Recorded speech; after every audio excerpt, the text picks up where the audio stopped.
Oke, assalamualaikum warahmatullahi wabarakatuh. Kita lanjutkan video lanjutannya ya.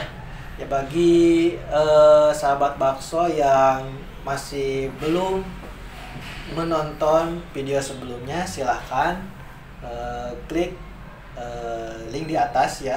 Nanti ada di atas, silahkan klik itu episode sebelumnya ya, supaya nyambung dengan episode sekarang. Nah, untuk sekarang kita langsung aja lanjutan untuk pembuatan jurnal kita kali ini. Kemarin baru sampai daftar obat. Nah, selanjutnya yaitu untuk daftar DM ya, perhitungan daftar DM dan perhitungan DM-nya. Nah, di sini karena tidak ada DM-nya, kita lewati di jurnal, kita di strip saja ya. Tetap ditulis daftar DM strip. Terus selanjutnya nomor 5 Romawi perhitungan DM di strip, baru selanjutnya Romawi 6 perhitungan bahan. Nah, di sini untuk perhitungan bahan ini hal yang penting dalam pengerjaan resep, karena untuk pengerjaan resep itu tidak boleh salah ya dalam perhitungan bahannya, karena fatal sekali nanti kalau perhitungan bahannya salah. Nanti ke pasiennya juga itu tidak akan sembuh ya, seperti itu. Oke, kita lanjut saja. Untuk perhitungan bahannya seperti apa, kita harus memahami dulu resepnya ya. Yang harus dipahami itu yaitu perintahnya. Perintah dari dokter, kita harus membuat apa, sebanyak berapa, dan sebagainya ya. Untuk perhitungan bahan kita lihat dulu perintahnya ya. Di sini ada MF pulp DTD nomerol 10 SBDD pulp 1.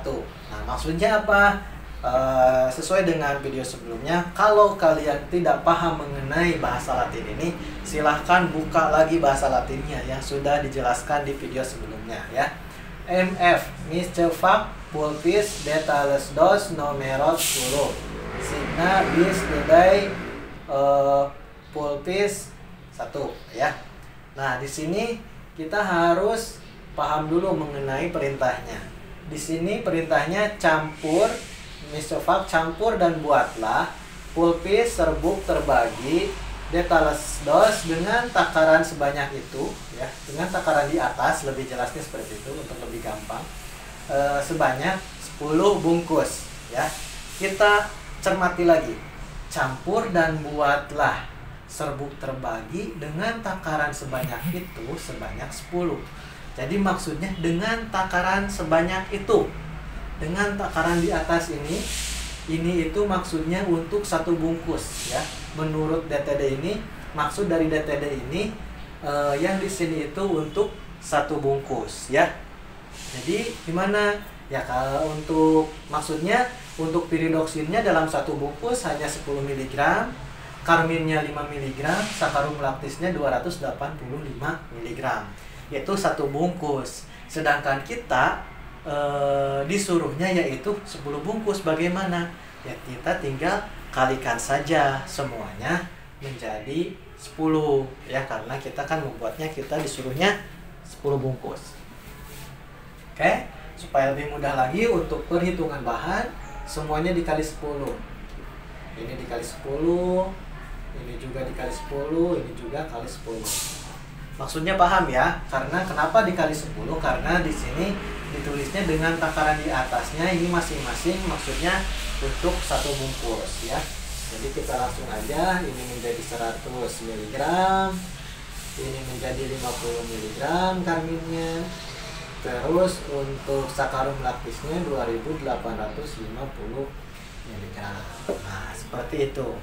Mudah-mudahan paham ya. Kalau misalkan ada yang belum paham, silahkan bisa ditanyakan di kolom komentar ya.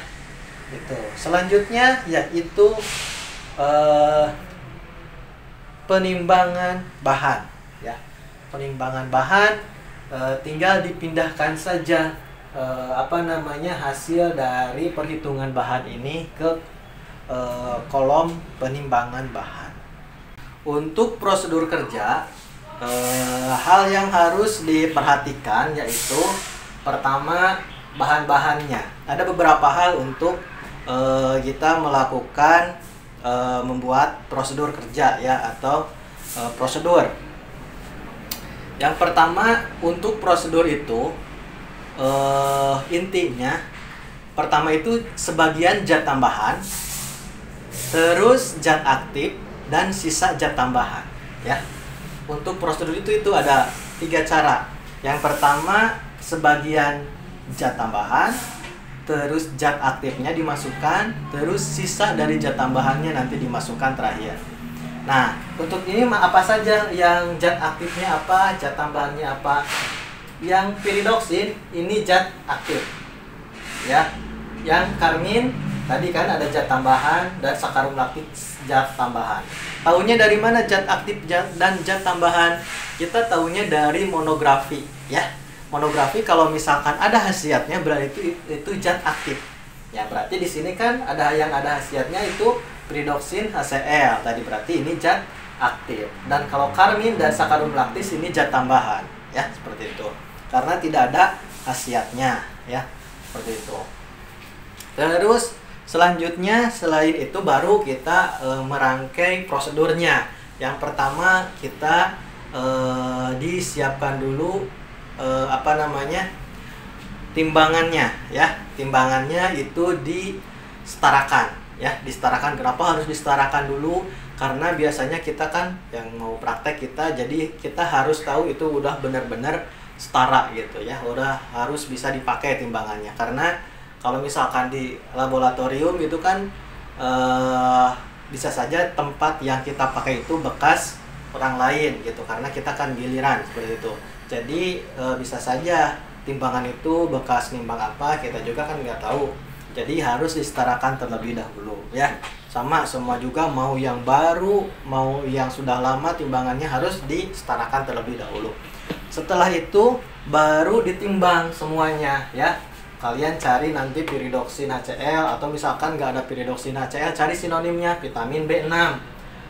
Timbang sebanyak 100 mg. Nah, terus karmin 50 mg, terus sakarum laktis 2850 mg. Yang harus diketahui di lab itu ada 2 timbangan, ada timbangan halus dan timbangan kasar. Nanti sahabat semua jangan sampai salah ketika menimbang, ya. Ketika menimbang yang harusnya di timbangan halus malah di timbangan kasar, itu juga kurang tepat, ya. Jadi usahakan kalau yang di timbangan halus timbang di timbangan halus, kalau yang bagian di timbangan kasar ditimbangnya sesuai dengan aturannya, ya, seperti itu. Contohnya sekarang piridoksin HCl sebanyak 100 mg. Nah, ini di timbangan halus atau timbangan kasar? Ketentuannya yaitu untuk timbangan halus itu di bawah 1000 mg. Kalau timbangan kasar di atas 1000 mg atau di atas 1 gram, ya.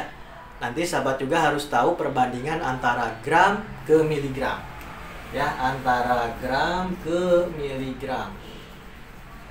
Kalau 1 gram itu sama dengan 1000 miligram, ya, gitu. Jadi itu harus sudah paham supaya nanti ketika praktikum tidak bingung gitu, ya, nimbangnya di mana. Terus karmin 50 mg ditimbangnya di mana? Di timbangan halus, ya.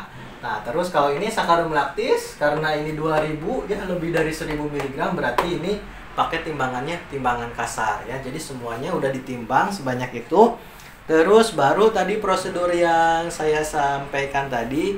Yang pertama sebagian zat tambahan, ya, sebagian zat tambahannya, karena di sini yang paling banyak sakarum laktis, kita nggak apa-apa kita masukkan sakarum laktis dulu sebagian, ya. Sebagian sakarum laktis untuk menutupi pori-pori mortir. Terus langkah selanjutnya itu baru zat aktifnya kita masukkan.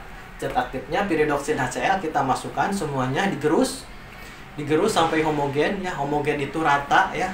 Kalian pasti bisa tahulah bagaimana yang sudah teraduk rata dan yang belum, gitu, ya. Nah, seperti itu. Terus selanjutnya zat tambahan yang lain apa? Karmin dan sakarum laktis. Kita masukkan dari yang terkecil dulu, yaitu karmin, karena 50 mg. Masukkan dulu karmin. Nah, karmin ini warnanya agak kemerah-merahan, jadi nanti kalian bisa paham bagaimana si serbuk kalian sudah tercampur rata atau belum, nanti dilihat dengan karmin nanti, ya. Terus setelah itu baru sisanya sakarum laktis. Nah, setelah sekarum laktis, setelah semuanya dicampurkan sudah homogen, nanti semuanya dibagi dua, dikumpulkan dibagi dua ya dalam kertas perkamen. Mungkin video selanjutnya nanti saya akan mencoba mempraktekkan resep dari ini ya, cara pembuatannya seperti apa. Bagi menjadi dua bagian, tiap masing-masing bagian untuk 5 bungkus, dan nanti cara membungkusnya juga ketika pas video praktek. Jangan lupa nanti kita kasih etiket ya di sini, karena ini sediaan dalam, berarti pakai etiket putih. Dan untuk aturan pakainya di sini SBDD Pulp 1. Jadi maksudnya ditandai 2 kali sehari 1 bungkus seperti itu ya. Nah, seperti itu. Mungkin itu saja yang bisa saya sampaikan mengenai resep yang sederhana ini. Mudah-mudahan dengan resep yang sederhana ini nanti untuk kedepannya kita bisa lebih mudah lagi untuk belajar praktikum ilmu resep atau dalam belajar jurnal ya. Mungkin itu saja supaya tidak terlalu panjang durasinya. Nanti jangan lupa bagi yang belum subscribe, atau jika video ini bermanfaat silahkan share ke teman sahabat yang lainnya. Bagi yang belum subscribe silahkan segera di subscribe, karena nanti dan jangan lupa bunyikan loncengnya ya, karena nanti setelah pemaparan resep ini nanti kita akan langsung mempraktekannya di episode selanjutnya ya. Mungkin itu saja, mohon maaf bila banyak kekurangan. Terima kasih. Assalamualaikum warahmatullahi wabarakatuh.